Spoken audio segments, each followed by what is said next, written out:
What's up, guys? It's Keg here from RunPureBets with a Super Bowl 55 free pick for this Sunday in Tampa, Florida.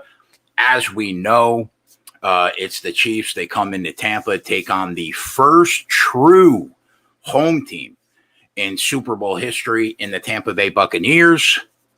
So I guess we'll start with the Kansas City Chiefs. Both myself and my team have said all season long, this team sleepwalks through games, Kansas City, right? All year we've seen it. Now, they did enough to win most games, but they still didn't look like the powerhouse team that they were all season long last year. So, thus the reason why, if you take a look at what they did this year in terms of marketplace expectation, they really didn't meet marketplace expectation in like 9 of the last 10 weeks going into the playoffs. But to be fair, in the playoffs, it's been a very different story. Now, if you count the times that Mahomes has been on the field in the playoffs, obviously he got hurt in the Browns game. We know that. But if you count the time that he's been in the playoffs, the team has woken up. They would have beat the Browns probably by 30 had Mahomes stayed in that game all game long, I'm sorry. And in the AFC Championship game, for the first time in 10 weeks, the Chiefs were in full control of that game. And if we're being honest, the Buffalo Bills didn't even really sniff an opportunity to get back into that football game. Now, you should always expect the Chiefs to do what they do on offense. We know that when it's all said and done, they'll probably be one of the greatest offenses in the history of the NFL.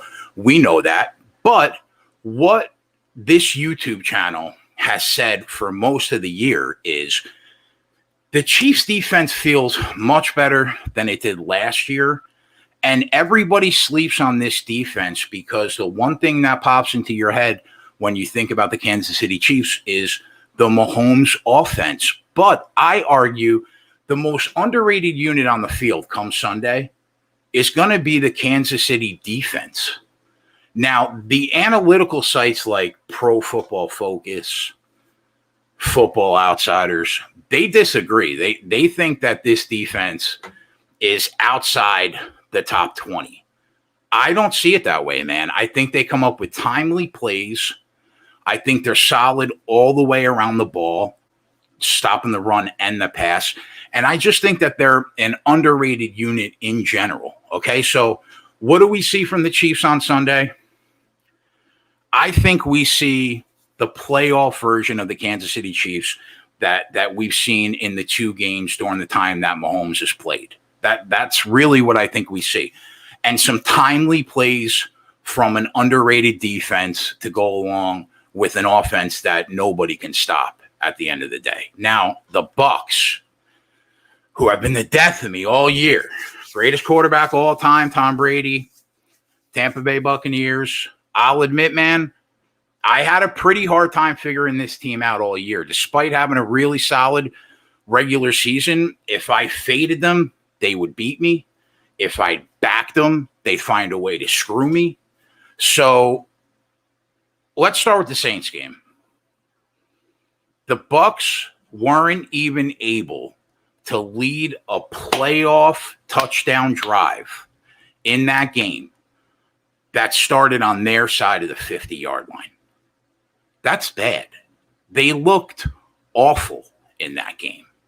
Now, the amount of things that had to happen in both the games they've been in after the Washington game, I'm talking Saints, I'm talking the Packers game, for the Buccaneers to make the Super Bowl has been absolutely ridiculous. It's mystifying to me.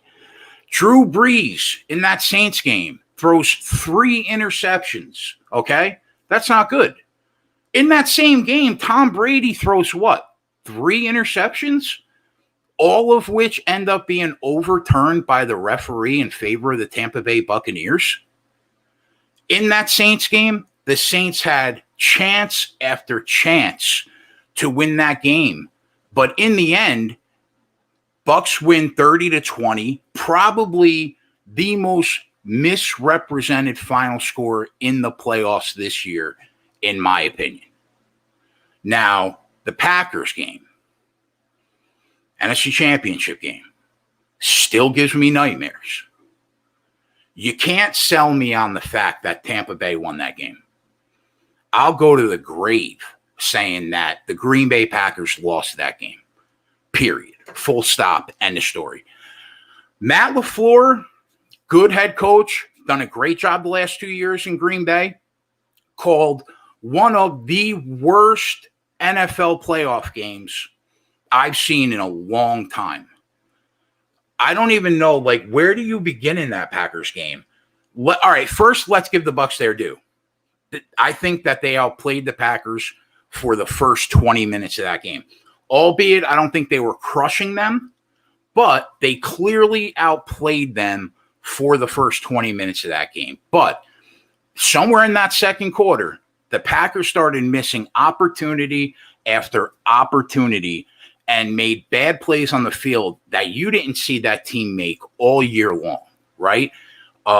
From first and goal on the 5, they settle for the field goal, to the horrific clock management in that 2-minute drill before the end of the first half.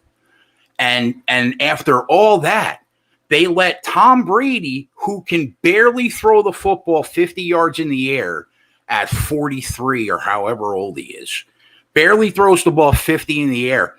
He throws a bomb touchdown with 5 seconds left in the first half. How does Matt LaFleur and that secondary let Scotty Miller get behind them in that situation?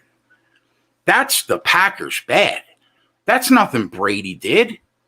I just don't see it, man. It was brutal. The second half of that game, Brady throws 3 interceptions, okay, again, in which the Packers could not get 1 first down off 2 of those turnovers. Could not even capitalize to get a first down. Now, you might say, well, kudos to the Tampa Bay defense. I guess you can make a point there, but clearly Aaron Rodgers did not look like Aaron Rodgers for that game. He missed wide open receivers all game long. He missed Lazard wide open in the end zone for an easy touchdown on the drive that they had to settle for the field goal. So, and then obviously the icing on the cake.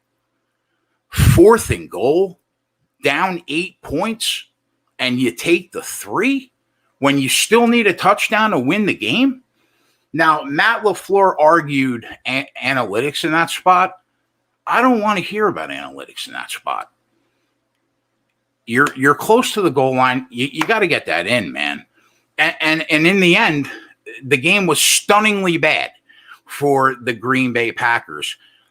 Thus, the reason why I just can't give Tampa Bay their due. I don't think that they are as good as everybody thinks they are. I think they're a fugazi, if I'm being honest. Now, if you look at the offensive performances by Tom Brady in the playoffs, I don't see a scenario in which they are going to be able to match the Kansas City Chiefs score for score in this game.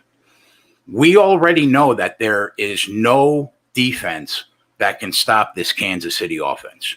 And we also know Tampa Bay has an elite run defense, maybe the best in the league, but any quarterback can get theirs off that Tampa Bay secondary. Look what the kid in Washington did in the wild card round. We didn't even know his name. He destroyed that secondary. They didn't win the game, but he got his. And I don't see how Patrick Mahomes, who is clearly probably the best quarterback in football right now, I don't see how he doesn't torch this team like he did earlier in the year. So as far as the spread goes, if I go down, I'm going to go down with the best team in football. I'm not going to bet against the Chiefs in this Super Bowl. If you do it, good luck and Godspeed. Kansas City, in my opinion, clearly flipped the switch 3 weeks ago, and the lights are on now. So I'll lay the 3 here. Give me the Kansas City Chiefs to be back-to-back Super Bowl champions. And that's it, boys. Final note. Moving forward, there's going to be an uptick in the content on the RunPureBets YouTube channel. There'll be a ton more daily videos. The live show's still going to continue. There'll probably be less live shows, but it's still going to go on. Tomorrow, Joey should be back with another UFC fighter. Tyler and Greg will be breaking down a few NBA games for you on the YouTube channel. Saturday, Joey and I will have a UFC Fight Night main event card breakdown. That'll be on the YouTube channel on Saturday. Joey or JJ will have some college basketball videos on the channel on Saturday. And Sunday, we'll be back for the live betting show for the Super Bowl. Probably do about an hour pregame, and then we'll be on throughout the entire game trying to find the live edge to get you paid. And aside from that, boys, let that action run pure. I'll see you Saturday.